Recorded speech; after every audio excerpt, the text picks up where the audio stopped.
भगवान गौतम बुद्ध आपल्या परंपरेतले म्हणजे बौद्ध परंपरेतले सर्वात महान सम्राट प्रियदर्शी अशोक आणि त्यानंतर अनेक वर्ष हा बौद्ध धर्म इथून लुप्त पावलेला होता. शतक वर्ष म्हणण्यापेक्षा तो बौद्ध धर्माचा सूक्ष्म अभ्यास करून पुन्हा एकदा ज्याला पुनरुज्जीवन दिलं आणि आम्ही जे अतिशय हीनदीन अवस्थेत जगत होतो या सर्वांना एका उच्च सामाजिक पातळीवर ज्यांनी आणून ठेवलं ते भारतरत्न डॉक्टर बाबासाहेब आंबेडकर या सर्वांच्या चरणी लीन होऊन आणि आपल्या सर्वांना अभिवादन करतो. नमो बुद्धाय. जय भीम. माझा सत्कार करण्यात आला. मी डॉक्टरेट मिळवली, फ्रँकफुर्ट युनिव्हर्सिटीतून मानद डॉक्टरेट मिळवली. त्याचं श्रेय खरं तर सम्राट अशोकांना जातं. कारण मी काय केलं तर फक्त सम्राट अशोकांनी अनेक ठिकाणी, बरीचशी ठिकाणं त्यातली अजून शोधली जायची आहेत, अजून मिळालेली नाहीयेत, अशा ठिकाणी आम्हाला बौद्ध परंपरेचं काहीतरी खाणाखुणा सांगितल्या, शिकवल्या आणि ते सगळं लिहून ठेवलं. आज आपण पुस्तकं वाचतो, आज आपण वेगवेगळ्या माध्यमातून अनेक गोष्टी जाणून घेतो. नुसतं वाचतो नाही, कधीत कधी आम्ही छायाचित्र बघतो, व्हिडिओज बघतो. हे कोणीतरी प्रकाशित करत असतं. पण जगातला आद्य प्रकाशक ज्याला म्हणता येईल तो म्हणजे सम्राट अशोक. जोपर्यंत लिपीचाही शोध लागलेला नव्हता, असं म्हणतात की मोहेंजोदडो हडप्पामध्ये एक लिपी होती, पण ती आजही आपल्याला पूर्णपणे म्हणण्यापेक्षा बिलकुल अवगत झालेली नाहीये. पण सम्राट अशोकांनी त्यांच्या कालावधीत किंवा त्याच्या थोडस आधी ही जी लिपी तयार केली आणि या लिपीच्या माध्यमातून दगडांवरती कोरून ठेवलेल्या गोष्टी आपल्यापर्यंत पोहोचवल्या. म्हणून हा आद्य प्रकाशक महान सम्राट अशोक त्यांनी लिहून ठेवलं म्हणून मला असं वाचता आलं. मी ते वाचलं म्हणून मी ते जगापर्यंत पुन्हा एकदा पोहोचवण्याचा प्रयत्न केला. त्याचे बारीक सारीक शब्दांचे अर्थ पुन्हा नव्याने सांगितले आणि म्हणून मला हे मोठेपण मिळालेलं आहे. आता पहिल्यांदा मी जे म्हणतोय की त्यातलं बारीक सारीक शब्दांचं नीट आकलन करून मी लोकांपर्यंत पोहोचवलं. माझी ओळख करून देतानाही सांगितलं, miss constitute of number 256 in Ashokan minor rock inscriptions या विषयावरती मी बरंच लिहिलंय. माझ्या हिंदी पुस्तकात सम्राट अशोकांचे शिलालेखांचं जे हिंदी पुस्तक आहे पियदस्सी राया हेवम आहा, याच्यातही ते संशोधन आलेलं आहे. ते असं आहे की सम्राट अशोक म्हणतात, म्हणजे त्यांनी एका शिलालेखात, एका म्हणण्यापेक्षा 17 शिलालेखात त्यांनी म्हटलंय, इयंचे सावणे विभूथेनं दुवे सपन्ना लाती सती विभूथाती 256. तिथे ती संख्या आहे 256. विभूथाती 256 आणि एका ठिकाणी विभूथाती 256च्या ऐवजी अम्मंच बुधस सलिले आलोधे असं वाक्य आहे. या वाक्यावरतीच मी संशोधन केलंय. म्हणजे इयंचे सावणेपासून तर विभूथाती 256 पर्यंत. विभूथ म्हणजे दूर राहून. आपल्याकडे बरेच पाली अभ्यासक आहे. विभूथ म्हणजे दूर राहून, पण इथे 2 वेळा विभूथ आले. इयंचे सावणे विभूथेनं आणि मग विभूथाती 256.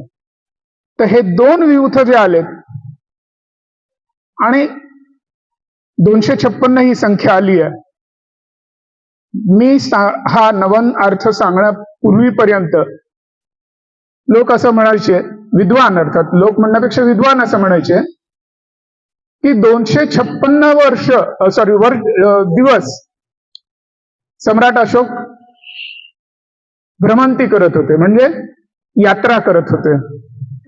256 दिवस म्हणजे 8.5 महिन्याहून जास्त अवधी. एक अतिशय मोठ्या भूभागाचा सम्राट, अतिशय मोठा म्हणजे पाकिस्तान, अफगाणिस्तान, संपूर्ण भारत आणि शेवटी तिकडे भारताचे जे पूर्वेकडचं सर्वात ब्रह्मदेश सुरू होतो तिथपर्यंतचा हा भाग, एवढ्या मोठ्या भूभागाचा सम्राट 256 दिवस आपलं जे काही सम्राट म्हणून, राजा म्हणून जे कार्य होतं ते ठेवून फिरायला कशाला जाईल, यात्रेला कशाला जाईल. काही लोकांनी असं म्हटलं की तो धम्म यात्रेवर होता, पण त्याच्या 2 धम्म यात्रांचे वर्णन त्यांच्याच स्वतःच्या शिलालेखात आहे. 10 वर्षानंतर, राज्याभिषेकानंतर 10 वर्षानंतर ते बोधगयेला गेले होते आणि राज्याभिषेकानंतर 20 वर्षांनी ते लुंबिनीला म्हणजे तथागतांच्या जन्म ठिकाणी गेलेले होते. आणि हा प्रवास जेमतेम 10-15 दिवसाचा होता. 256 दिवसाची एवढी मोठी यात्रा आत्ता 2-3 वर्षापूर्वी आपले एक बंधू, ज्येष्ठ बंधू आनंद नावाचे, ते बोधगयेहून चालत जिथे पहिलं प्रवचन झालं सारनाथ तिथपर्यंत गेले होते. आणि हा सगळा प्रवास चालत त्यांनी फक्त 13 दिवसात केला होता. त्याच्यामुळे नाही, हे कुणालाही शक्य आहे. ते काही खूप 13 दिवस म्हणजे खूप लवकर गेले असं नाहीये.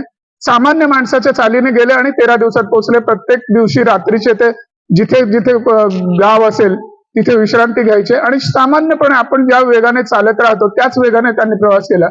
मला सांगायचं असं आहे की 13 दिवसात जर माणूस बोधगयेवरून सारनाथला पोचतो तर 256 दिवसात कदाचित संपूर्ण राज्याला त्यांनी एक परिक्रमा करू शकले असते. आणि ते 256 दिवस असं का म्हणतील, 8.5 महिने म्हणतील किंवा दुसरा काहीतरी शब्द वापरतील. 256 दिवस असं म्हणण्याचं काहीच कारण नाही. कारण सम्राट अशोकाच्या एका स्तंभलेखामध्ये त्यांनी महिने, महिन्यांच्या पौर्णिमा, महिन्यांच्या अमावस्या, अष्टमी, त्याच्यानंतर एका नक्षत्राचा उल्लेख केलेला आहे, पुष्य नक्षत्राचा. एवढी माहिती ज्या व्यक्तीकडे होती किंवा ज्या व्यक्तीला हे सगळं माहित होतं ते 8.5 महिने म्हणण्याच्या ऐवजी 256 रात्री असं का म्हणते. त्यातही महत्वाचा भाग आहे की 256 रात्री, लाती सती असा जो उच्चार आहे, लाती म्हणजे रात्री. बरं, माणसं कोणताही मोठा अवधी सांगताना काय म्हणतात, 7 दिवस, 10 दिवस, 15 दिवसाचा पंधरवाडा, दिवस म्हणतात, रात्री का. 256 रात्री अशा रीतीने या सम्राट अशोकांच्या वाक्याचा काहीतरी विपर्यास केला गेला होता. रात्री का, त्याच्यावरती मी येतोच 2 मिनिटात. तर विवुथ हा शब्द जो 2 वेळा आलाय त्याच्यातला पहिला विवुथ आहे दुवेस इयनच्या सावणे विवुथेनं, म्हणजे मी ही घोषणा करतोय दूर राहून. सावणे म्हणजे घोषणा करणे. इयनच्या सावणे विवुथेनं, इथे एकदा विवुथ आलाय म्हणजे दूर राहून मी घोषणा करतोय. आणि मग शेवटी म्हणतोय विवुथाती 256, म्हणजे 256 दूर राहून. मग 256 दूर राहून काय, 256 दिवस दूर राहून, 256 महिने दूर राहून, की 256 वर्ष दूर राहून. आणि दूर राहून ते कशापासून दूर राहून, इथे काही अर्थबोध होत नाहीये. लोकांनी तो अंदाजे लावलेला अर्थ आहे. याच्यासाठी जे काही 17 शिलालेख आहेत त्या 17 शिलालेखाचा तुलनात्मक अभ्यास व्हायला पाहिजे होता, जो झाला नव्हता. कारण प्रत्येकाने जो शिलालेख बघितला तो वाचला, असं वाटलं की दोन्हीकडे सर्वसाधारण सारखंच वाक्य आहे, पण सर्वसाधारण सारखं का आहे त्याच्यावर काही अभ्यास झाला नाही. मग मी म्हटलं असं नकोय, आपण या वाक्याचा अर्थ लावताना 17 ठिकाणी जर आले तर ते 17चे 17 शिलालेख, तिथली ठिकाणं ते कुठे आहेत या सर्वांचा बारीक विचार व्हायला पाहिजे. आणि म्हणून मी तो वेगळा विचार मांडला. तो मांडताना सम्राट अशोकांचे हाच शिलालेख नव्हे, इतरही शिलालेखांमध्ये कशी पद्धत आहे भाषा वापरण्याची किंवा एखाद्या गोष्टीचं वर्णन करण्याची, ती सगळे अभ्यासल्यानंतर मला असं जाणवलं, सम्राट अशोकांचे काही लेखनिक म्हणजे ज्यांनी ऍक्च्युअली कोरलं असेल, ते सम्राटांनी जी काही सांगितलं असेल ना त्याच्यात थोडंसं आपलं डोकंही लावायचे. किंवा असंही होत असेल की सम्राट पाटलीपुत्र मधून हे सगळं प्रसारित करायचे आणि मग ते या लेखनिकांपर्यंत पोचताना मध्ये कुठेतरी शब्दांची इकडे तिकडे फिरवणूक होत असेल. त्याच्यामुळे कर्नाटकातल्या एका शिलालेखात एका लेखनिकाने स्वतःचं नावही टाकलं, चापडेनं लिखिता, लिपिकरेनं. आता या चापड लेखकाने जर स्वतःचं नाव त्याच्यात टाकलं तर असं काहीतरी वेगळे विचार शिलालेखांमध्ये लिहिणारे असतीलच. याच वाक्याबरोबर अम्मंच बुधस सलिले आलोधे असं एकाच शिलालेखात लिहिले, जिथे विभूथाती 256 हे 2 शब्द मात्र नाहीयेत. मग मी असा अंदाज केला की विभूथाती 256 आणि अम्मंच बुधस सलिले आलोधे या दोघांचा काहीतरी परस्पर संबंध आहे. याच्या ऐवजी ते किंवा त्याच्या ऐवजी हे असं म्हणणं त्या लेखकाला योग्य वाटलं असेल. त्या लेखकाला वाटलं 256 विभूथाती 256 कशाला, त्या विभूथाती 256चा अर्थ आपण लिहूया त्या वाक्यात. आणि तो अर्थ होता अम्मंच बुधस सलिले आलोधे. आता आपल्याकडे जे पाली वाचणारे, लिहिणारे, शिकणारे आहेत त्यांना माहिती आहे, सलिल म्हणजे शरीर धातू किंवा शरीर, आणि अम्मंच, आता अम्मंचच्या बाबतीत थोडासा अर्थाचं खूप जास्त संशोधन होणं गरजेचं आहे. अमम हा शब्द पालीमध्ये आहे, अमम. अमम म्हणजे निर्लोभी, ज्याला कसलाही लोभ उरलेला नाहीये, की ज्याने सगळ्याचा त्याग केलेला आहे, कसलाही मोह ज्याच्याकडे नाहीये, त्याला अमम म्हटलं जातं. म्हणजे हे कदाचित बुद्धांचं विशेषण आहे. बुद्धांनी सगळ्या गोष्टींचा त्याग करून आणि स्वतःला ते भूषण मिळवले, अमम बुद्ध. अमम बुद्धस्य सलिले, बुद्धांचं शरीर, आणि शेवटचा शब्द आलोधे म्हणजे आरोहण. निर्लोभी अशा बुद्धांचं शरीराचं आरोहण म्हणजे काय? आपण म्हणतो शरीराचं आरोहण म्हणजे शरीर आमच्यातून निघून गेलं. बुद्धांचं शरीराने महापरिनिर्वाण झालं असं ते वाक्य म्हणतंय. मग 256 विभूथाती 256 आणि ह्याचा कसा संबंध लावता येईल? तर ज्यावेळेस बुद्धांचं शरीर आरोहण झालं, म्हणजे ज्या वेळेस बुद्धांचं शरीराने परिनिर्वाण झालं, त्या क्षणापासून किंवा त्या दिवसापासून 256 दिवसांनी सम्राट अशोक असं म्हणतात की मी ही घोषणा करतोय, यांचे सावणे. आणि त्यामुळे सम्राटांनी ज्यावेळेस ह्या शिलालेखांचं डिक्टेशन म्हणजे काय म्हणता येईल, हे सांगितलं लिहायला, त्यावेळेस तथागतांचं महापरिनिर्वाण होऊन 256 वर्ष झालेली होती. मध्ये एक शब्द आहे किंवा 2-3 शब्द आहेत, दुवे सपन्ना लाती, ज्याच्यामध्ये रात्री असा उल्लेख होतोय. लातीचा अर्थ रात्री. हे दुवे सपन्ना लाती हा काय प्रकार आहे, त्याचं ज्यावेळेस मी नीट निरीक्षण केलं त्यावेळेस मला असं वाटतं, म्हणजे त्यावेळेस मी हा अर्थ काढला की रात्री का, आपण नेहमी कोणतेही वर्णन करताना दिवस म्हणतो, इथे रात्री का, आणि तेही दुवे रात्री म्हटले, दुवे सपन्ना. आता सपन्ना हा शब्द कदाचित लेखनिकाकडून चुकलेला असेल, तो कदाचित सपय्या असेल. सपय्या आपण समजू शकतो प्रज्ञेसह, किंवा सपय्या म्हणजे संपन्न असाही अर्थ असू शकेल. जो असेल त्यावेळेची भाषा आणि त्यावेळेची वाक्यरचना आहे. आपण दोन्ही अर्थ घेऊन वाक्याचा अर्थ लावूया की दुवे सपन्ना लाती म्हणजे दोन संपन्न रात्री, किंवा दुवे सपन्ना लाती म्हणजे दोन प्रज्ञापूर्ण रात्री. दोन प्रज्ञापूर्ण रात्री. सती. सती हे सगळ्यांना माहिती आहे आपल्याकडे. सती म्हणजे पालीमध्ये स्मृती.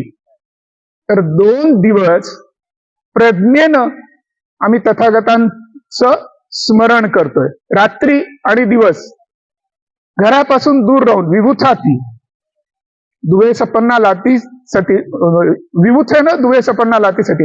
2 दिवस आमच्या घरापासून दूर राहून म्हणजे काय, तर एखाद्या विहारात जाऊन किंवा एखाद्या सार्वजनिक ठिकाणी सगळ्यांनी एकत्र येऊन आपल्या घरापासून दूर राहून आणि 2 दिवस तथागतांची स्मृती करायची आहे.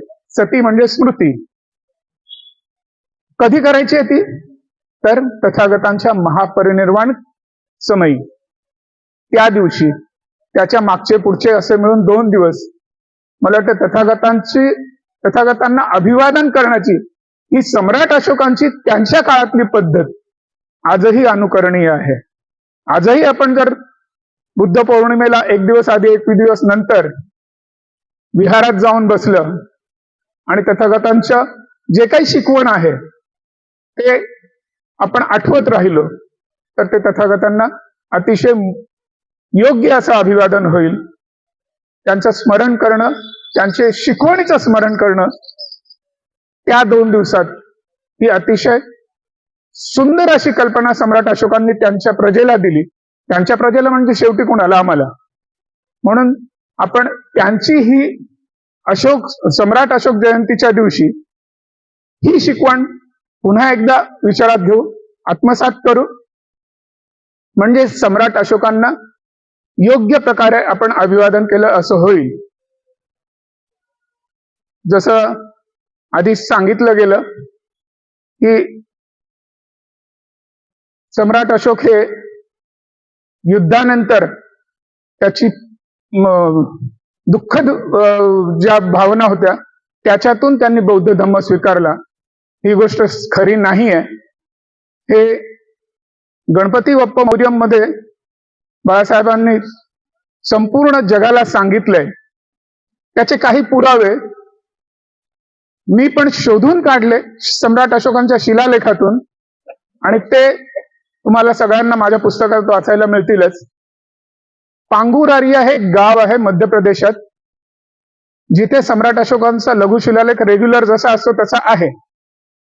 पण त्या शिलालेखापासून जवळजवळ 2.25 मीटर उंचीवरती, 2.25 मीटर म्हणजे जवळजवळ 7 ते 7.5 फूट, जिथपर्यंत आपला हात पोचत नाही वरती, तेवढ्या उंचीवरती एक शिलालेख कोणातरी लेखनिकाने, सम्राट अशोकाने कदाचित लिहिलेला नसावा असा शिलालेख आहे.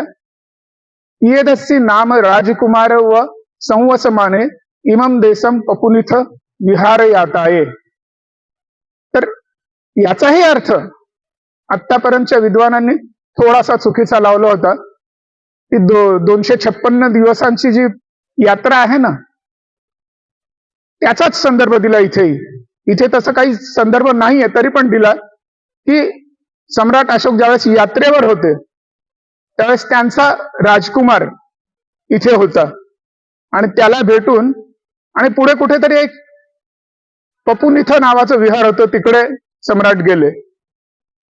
इतिहास संशोधकांना किंवा भूगोल संशोधकांना पपुनिथ नावाचं स्थान कुठेही आजपर्यंत सापडलेलं नाहीये. आणि पियदस्सी नाम राजकुमार हे जे काही वाक्य आहेत, इथे कोणी राजकुमार होता सम्राटांचा असंही कुठेच मिळालेलं नाहीये इतिहासात. मग ह्या वाक्याचा अर्थ काय होता? जर्मनी मधले एक सम्राट अशोकांच्या शिलालेखांवरती खूप सूक्ष्म काम करणारे विद्वान डॉक्टर हॅरी फाल्क यांनी या वाक्याचा पुन्हा एकदा नव्याने अर्थ लिहिला. की प्रियदर्शी नावाचा राजकुमार किंवा प्रियदर्शी नावाचा राजा राजकुमार असताना आपल्या मैत्रिणीसोबत संवस माने म्हणजे सहकारी किंवा सहकारी म्हणण्यापेक्षा सहचारी सोबत राहणारा, त्या प्रियदर्शी नावाचा राजकुमार आपल्या म्हणजे सोबतिणीला घेऊन इथे आला होता विहार यात्रेसाठी. म्हणजे आपण सहज फिरायला जातो ना, तसं सहज फिरण्यासाठी इथे आला होता आपल्या मैत्रिणीसोबत.